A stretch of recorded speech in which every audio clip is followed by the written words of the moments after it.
Bom dia, boa tarde, meus queridos. Essa aula, ela tem um detalhe, vocês estão olhando aí, né? Ela equivale à aula 2 do nono ano A. Por quê? Porque o nono ano A não teve feriado semana passada no dia de aula deles. Então, eles tiveram duas aulas, tendo tempo para fazer os exercícios e as atividades propostas. Nono B, como não teve aula na meta 5, então a meta 6 nós faremos a aula 1 e 2 da meta 6. Vamos efetuar a revisão dos conteúdos da nossa prova e no final vou aprofundar um pouco mais sobre as questões da Ásia. Então, lá, o capítulo 2 ele começa como um direcionamento do capítulo 1 a partir da compreensão sobre os fatores que envolveram os processos de globalização no país. Então, é muito importante que vocês entendam o conceito de sociedade, globalização, aldeamento global e como esse desenvolvimento globalizado ele não é igualitária, né? Então, existem desigualdades. Então, a sociedade, o que é a sociedade? A sociedade é um grupo de pessoas que compartilham dos mesmos aspectos culturais, ou seja, valores, crenças, hábitos, tudo que envolve a cultura.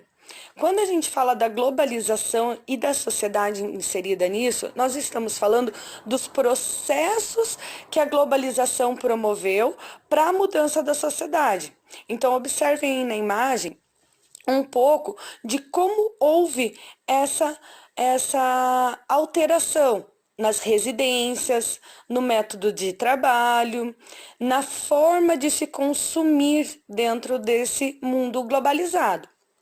Então, quando a gente fala de aldeamento global, está se referindo a ressaltar os aspectos positivos da proximidade, da integração entre os lugares, ou seja, da encurtamento entre os espaços. E não representa uma realidade mundial. Por quê? Por causa das desigualdades. Países que se desenvolveram primeiro, países que promoveram o desenvolvimento industrial, países que colonizaram, países que foram colonizados. Isso vai interferir de como o processo de globalização interferiu no cotidiano das pessoas nesse mundo globalizado. Depois disso, nós temos a questão do desemprego, né? Então, o desemprego é um dos efeitos da globalização, tanto pela lógico, como as mudanças e como setores se distorceram nesses processos, tá? Então, é importante vocês entenderem que esse desemprego ele pode ocorrer de maneiras distintas. Então, temos lá primeiro o desemprego tecnológico, que é quando alguns ramos de trabalho são extintos, geralmente porque algumas áreas de atuação são substituídas por máquinas. O desemprego estrutural, que é quando as empresas estão cortando custos com o objetivo de aumentar o lucro em cima da sua produtividade. Então, elas diminuem alguns pontos de trabalho para um serviço, por exemplo, que 2, 3 pessoas dentro de uma área de administração fariam, a partir da tecnologia e introdução de maquinários digitais, em vez de 3 pessoas, aquele escritório vai utilizar só uma. Então, se melhora a forma de produzir daquele funcionário e, com isso, se corta custos com mais funcionários que talvez não sejam necessários, tá? A precarização do trabalho. Quando a gente fala da precarização do trabalho, a gente está falando do retrocesso de leis trabalhistas, ou seja, ao longo do passar das décadas, dos anos e de todos esses processos industriais, os trabalhadores foram conquistando direitos ligados à sua produção, assim como jornada de trabalho, acesso a seguro-desemprego, auxílios que são obrigatórios ao funcionário, pagamento dos impostos que vão prover lá na frente ganhos a esse trabalhador. Então, quando a gente fala de precarização do trabalho, a gente está tirando todos esses direitos conquistados, assim como a utilização de equipamentos de segurança, de ginástica laboral, cuidados com postura, trabalho repetitivo. E por último, temos a questão da informalidade, do subemprego, aquele emprego informal que não possui registro, que onde está atuando a maior parte das pessoas que estão inseridas no setor terciário, que é o setor de comércio e prestação de serviço. Depois disso, vem as dinâmicas populacionais. Importante lembrar, nem sempre foi assim. Lá no século XIV, a dinâmica populacional ela estava concentrada principalmente na Europa, Ásia e África, mas principalmente na região da Europa. A partir do século XIX, essa expansão, essa migração, ela começa a abranger outros territórios. A partir do século XX, essa migração ela ocorre em todos os sentidos, não só da Europa para fora, mas como de pessoas também indo para a Europa, Estados Unidos, Japão. Então, o fluxo populacional ele se alterou ao longo dos anos, dos séculos. Quais são os motivos? O que estava acontecendo no mundo para que isso ocorresse? Então, é importante entender cada fator histórico de processo global que estava ocorrendo em cada século para entender o porquê que a dinâmica populacional mudou, ok? Então, dentro dos fatores que vão interferir na dispersão da população pelo mundo, nós temos o fluxo de trabalho, que ali a gente vai ter a questão da fuga dos cérebros. Pessoas saindo do seu território para trabalhar em outro território devido ao seu país não ter subsídio para empregar essas pessoas que possuem uma especialização superior.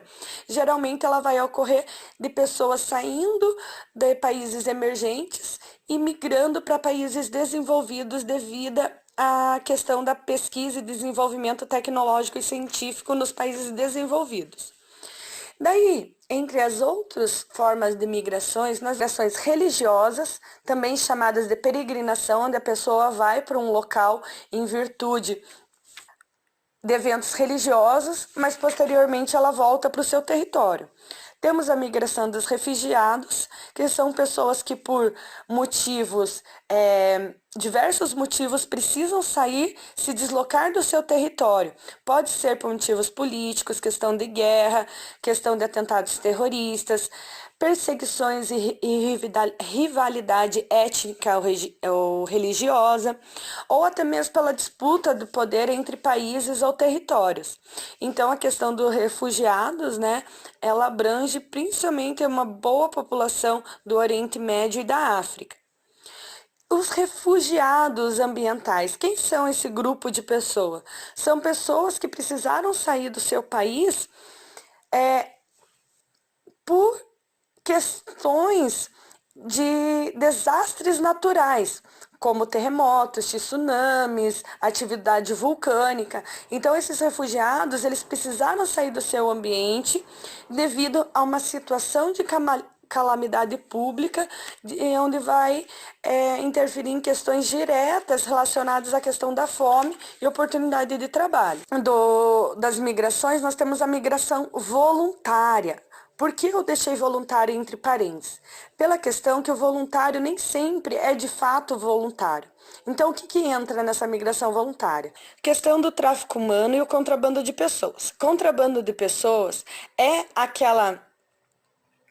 daquelas pessoas que se aventuram para fazer a travessia. Nós temos exemplo disso ali na região do México, na travessia até os Estados Unidos. Então, as pessoas elas colocam a sua vida em risco para que possam estar fazendo a travessia com o objetivo de chegar num território com melhores condições de vida, com melhores oportunidades de trabalho. O que acontece? As pessoas acabam se tornando clandestinos nessas regiões. Essas pessoas vão se tornar alvos fáceis do tráfico internacional de pessoas. Isso quer dizer o quê? Que eles podem acabar em situação de trabalho onde degrine a imagem do ser humano. podem ser escravizados sexualmente, podem ser escravizados através do trabalho forçado, exaustivo, com péssimas condições de trabalho.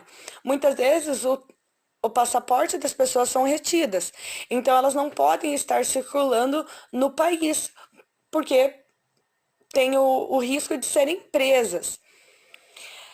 Além da questão das mulheres que são traficadas, então elas são enganadas com o objetivo de trabalho, morar no trabalho, ótimas condições de vida. Quando elas chegam nos países, elas acabam sendo traficadas, prostituídas, negociadas, até mesmo vendidas, tá? Infelizmente, essa situação de clandestinidade é uma realidade no mundo globalizado. Depois, nós temos a globalização e a cultura. Então, como eu já falei, o que é cultura? Cultura são os diversos aspectos que são adquiridos por nós ao longo da vida. Então, a gente adquire lá com os pais os valores, a moral, a ética, adquirimos questões educacionais, como se portar, se alimentar, comunicatividade, como se expressar, que tipo de alimentação, hábitos e práticas diárias. Tudo isso a gente adquire através da nossa família, através das nossas vivências, através da nossa vida. Tá? Além das questões legais, entender sobre as constituições, direitos e deveres. Então, isso faz parte da cultura de uma nação. Quando a gente fala da cultura e globalização, nós podemos perceber vantagens e desvantagens. Aspectos que vão facilitar e melhorar a forma de viver e de se relacionar com a economia, com poderes políticos, com questões de lazer, de práticas e de trabalho. Mas tem as desvantagens, onde as culturas são sucumbidas a outras culturas. Ocorre a monopolização de indústrias e comércios, como a gente já viu através de grandes redes que sufocam redes menores, acabam com a indústria, muitas vezes, com a concorrência da indústria nacional. E a questão que a globalização, por ela não ser igualitária no mundo inteiro, ela aumenta as disparidades, ou seja, as distorções, as diferenças entre os diversos países a nível global. Então, a gente inicia o capítulo 3. Ásia. Tá? Vamos falar um pouquinho da Ásia, lembrando das características da Ásia. A Ásia é o maior continente em extensão territorial, é cortado por 11 fusos, uma diversidade de aspectos naturais. O território asiático vai ser regionalizado em 6 territórios, sendo a Ásia Central, Ásia Setentrional, Leste Asiático, Sudeste Asiático, Sul da Ásia e Oriente Médio. Aspectos naturais da Ásia. Então, ali, a questão, o Oriente Médio, ele vai ser marcado por clima quente, o verão no inverno é um pouco mais ameno, região muito árida, então muito seca, enquanto o Planalto do Tibete tem grandes altitudes, na região nascem diversos rios que vão alimentar o continente. O pico mais alto desse planalto vai chegar a quase 9.000 metros de altitude. Tem a região lá da Sibéria, no norte, lá na Rússia asiática, onde vai apresentar temperaturas abaixo de 50 graus. Tem regiões como na Índia, em Bangladesh, que vão ser regiões marcadas pela presença da floresta tropical, abundância de chuvas. Vai ter a questão do centro da Ásia, com a presença do deserto de Gobi, de regiões muito áridas, de países que sofrem com a escassez da água, além dos diversos conflitos regionais em virtude de diversos fatores. Então vamos lá para o relevo da Ásia. O relevo da Ásia ele vai ser marcado pela maior presença de planaltos, cadeias montanhosas e planícies, sendo que as planícies elas vão estar concentradas principalmente lá na Rússia asiática, próximo aos montes Urais, na Sibéria, onde localiza-se a Rússia asiática, em algumas regiões entre a Rússia e a Europa, porque ali você tem uma região de mares, então uma região de planícies litorâneas, e a presença de planícies litorâneas em todo o litoral asiático. Lembrando, gente, lá no relevo asiático se localiza o pico mais elevado do planeta, que fica no Planalto da Tibete, na Cordilheira do Himalaia, o pico Everest, com 8.848 metros de altitude, e o K2, com 8.000 metros, 611 mil metros de altitude. Tá? Mas se vocês observarem, percebam que todo o relevo asiático possui um relevo muito acidentado.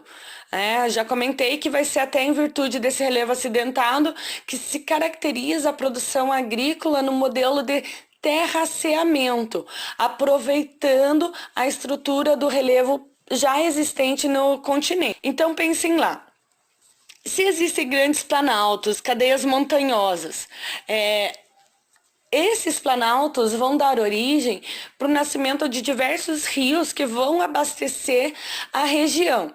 Então, no percorrer dos rios, no percurso dos rios, os vales de fundo de vale, regiões de planície e de encostas de planaltos são extremamente férteis, solo extremamente nutritivo. Então, essas regiões vão ter a maior concentração de água do território, sendo que a água é um produto escasso na região. Apesar da abundância de rios na China, e o rio Ganges, que é considerado um dos maiores rios da Ásia, na Índia, os rios se encontram em extrema poluição. Então, até mesmo em virtude da construção milenar dos povos antigos e do grande desvastamento dos meios naturais da região, a questão da poluição dos rios é um problema no continente asiático que já passa pela falta de água para diversos países do território, tá? O Planalto do Tibete, com a cordilheira do Himalaia, ela vai fazer um efeito de barragem da umidade. Então, o vento que vem com as massas de ar que trazem umidade proveniente do sul do Oceano Índico para o interior da Ásia e do Oceano Pacífico a sudeste, eles não conseguem ultrapassar a barreira das cadeias montanhosas. Por isso que no centro do continente existe a presença de grandes desertos, devido a não ultrapassar essa barreira natural. A região também é marcada por diversos encontros, falhas tectônicas, que vão gerar na região uma grande instabilidade da crosta terrestre, dando origem aos eventos tectônicos, que vai dar origem aos vulcões, aos terremotos, aos tsunamis, maremotos, além de outros fatores ligados à movimentação das massas de ar, como o vulcanismo na região. Então, clima e formação vegetal na Ásia. Observem que o relevo, o clima e a vegetação, assim como a hidrografia, ela também tem conexões com essa estrutura de relevo. Lembrem de estar observando a questão das latitudes. Quanto maior a latitude, menor a temperatura, ou seja, quanto mais ao norte do território, mais frio, mais próximo do Ártico. Quanto mais ao sul, mais próximo da linha do Equador, de clima equatorial, né? Ela vai apresentar um clima frio e polar na região norte, que vai abranger a Rússia asiática, ok? Região de semiárido nas regiões centrais e algumas porções do oeste do continente asiático. Observem que essas regiões de semiárido, ela tem ao seu centro os desertos. Por quê? Porque não tem como uma região ser deserto, 1 metro depois iniciar uma região de floresta úmida densa. Então, o semiárido, se vocês observarem no mapa, ele vai fazer a transição entre o clima desértico e os outros climas presentes na região. Vai haver o clima equatorial, principalmente no sudeste da Ásia, na região próxima à linha do Equador, onde fica a Indonésia e a Malásia. Clima tropical presente principalmente no sul e sudeste, nas regiões litorâneas, principalmente pela presença da floresta tropical nessa região. Pouco presença de clima subtropical, mais presente na região das Coreias e do Japão, até mesmo devido à incidência das massas de ares polares e massas oceânicas frias que atuam nessa região. Clima temperado ali na porção que pega a China e a Rússia no leste, no nordeste, né, mais a leste ali da Ásia. E um pouquinho na região ali entre o Irã e a Ásia Central. Clima de altas montanhas, principalmente ali na Cordilheira do Himalaia, pela presença de neve e gelo no cume das montanhas. E se vocês observarem as vegetações, olhem como parece, as regiões de abrangências vegetais são muito parecidas. Então lá em cima, região polar e região de frio no norte da Rússia, vai ter a presença de floresta de taiga ou florestas de coníferas e tundra, que são aquelas árvores estilo pinheirinho de Natal, que permitem que a neve escorra e caia, ok? Vegetações características de clima frio. Se vocês observarem onde pega a região tropical, nós temos a presença de floresta temperada.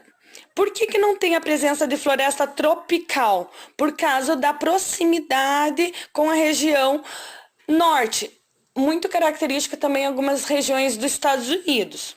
Lá em cima, onde você tem o clima, as vegetações, o clima mediterrâneo, devido à vegetação mediterrânea, ela ser muito específica com as características do solo e de clima, ela vai estar presente praticamente que ela vai estar exclusivamente localizada ali na região do mar Mediterrâneo, onde vai fazer a divisa ali da Turquia com a Europa.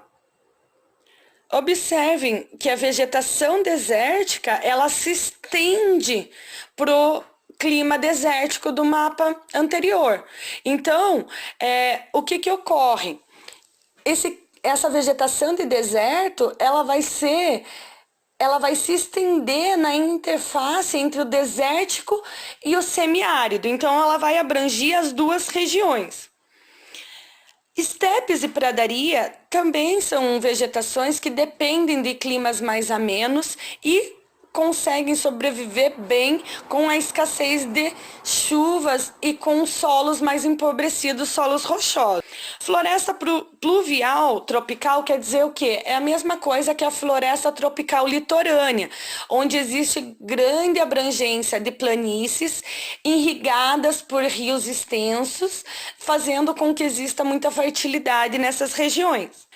A savana, ela vai estar localizada ali mais para a região da Índia e do sudeste da Ásia, enquanto a região de altas montanhas vai estar localizada principalmente no Planalto do Tibete, em virtude da cadeia montanhosa da Cordilheira do Himalaia. Importante fazer a leitura com calma da página 359 para entender a fluxo de umidade. Por quê? A região ali, se vocês observarem próximo à Índia, onde fica o Paquistão, é uma região que sofre muito pela questão das enchentes, devido à quantidade de chuva nos períodos de monção úmida. Então, no verão, o sul da Ásia, ele é atingido por monções, ou seja, massas de ar carregadas de umidade, trazendo muitas chuvas torrenciais. Um pouco dessa chuva que a gente está acostumada a vir com abundância durante o período do verão. Enquanto no inverno, O problema é o inverso. As monções não trazem umidade para a irrigação da agricultura e para consumo, fazendo com que eles vivam no período do inverno uma monção seca, ou seja, um período onde o território é atingido constantemente por massas de ar seca.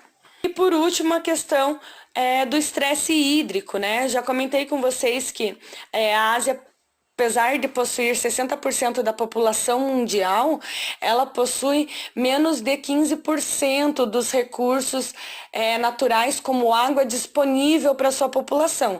Então, além da questão da poluição dos rios, ainda tem a escassez de água no território. O processo de dessalinização que alguns países fazem para tornar a água dos oceanos potável, ele é um processo muito caro, fazendo com que nem todos os países tenham recursos para investir nessa dessalinização. Ou seja, países, mesmo que sejam banhados pelos oceanos, também sofrem em virtude da dificuldade e do acesso e a falta de recursos hídricos nessa região. Conflitos importantes, a gente tem a questão da Caxemira, né? A discussão sobre o domínio da água presente na Caxemira, que vai ser um território abundante de água proveniente do Nepal, que vai estar entre o Paquistão, a Índia e a China. E temos a questão do acordo entre a Palestina e Israel sobre a questão do consumo e o domínio das águas do Rio Jordão, que vão estar percorrendo ambos os territórios, que vão nascer lá na região dos planaltos da região. Então, diversos países que têm o Jordão passando pelo seu território tem desavenças em virtude de quem cuida, de quem tem o domínio, de quem faz os cuidados e quem consome. Porque se a gente pensasse todo mundo tá consumindo água desse rio, lá no finalzinho, na foz desse rio, ele chega com o seu fluxo de água muito diminuído, dificultando até mesmo a vivência da vida marinha, da pesca, de elementos que podem estar utilizando desses recursos. Desta forma, nós finalizamos a meta 6. Semana que vem nós vamos ter as provas formais 2 para fechar a nota do segundo bimestre. Lembrando que vocês têm consulta, então façam com calma, prestem atenção, anotem os detalhes que vocês não encontram ou marquem observações na apostila de vocês, no caderno de vocês. Detalhe, para o nono A, nós encerramos a aula aqui. Nono B, como nós temos 2 aulas hoje, terça-feira, vocês vão fazer o quê? Vão parar agora o vídeo, vão fazer os exercícios que estão aí na tela para vocês. Após vocês fazerem os exercícios com calma, façam com as palavras de vocês, assistam o segundo vídeo que eu estou postando para vocês, que é o vídeo das correções dessas atividades. Assim vocês podem analisar se a compreensão de vocês está correta. Qualquer dúvida, vocês têm até quinta-feira para estar me mandando, eu vou estar tirando dúvida para vocês, mesmo que não seja no dia da aula de vocês. Espero que vocês estejam bem, gratidão, até semana que vem.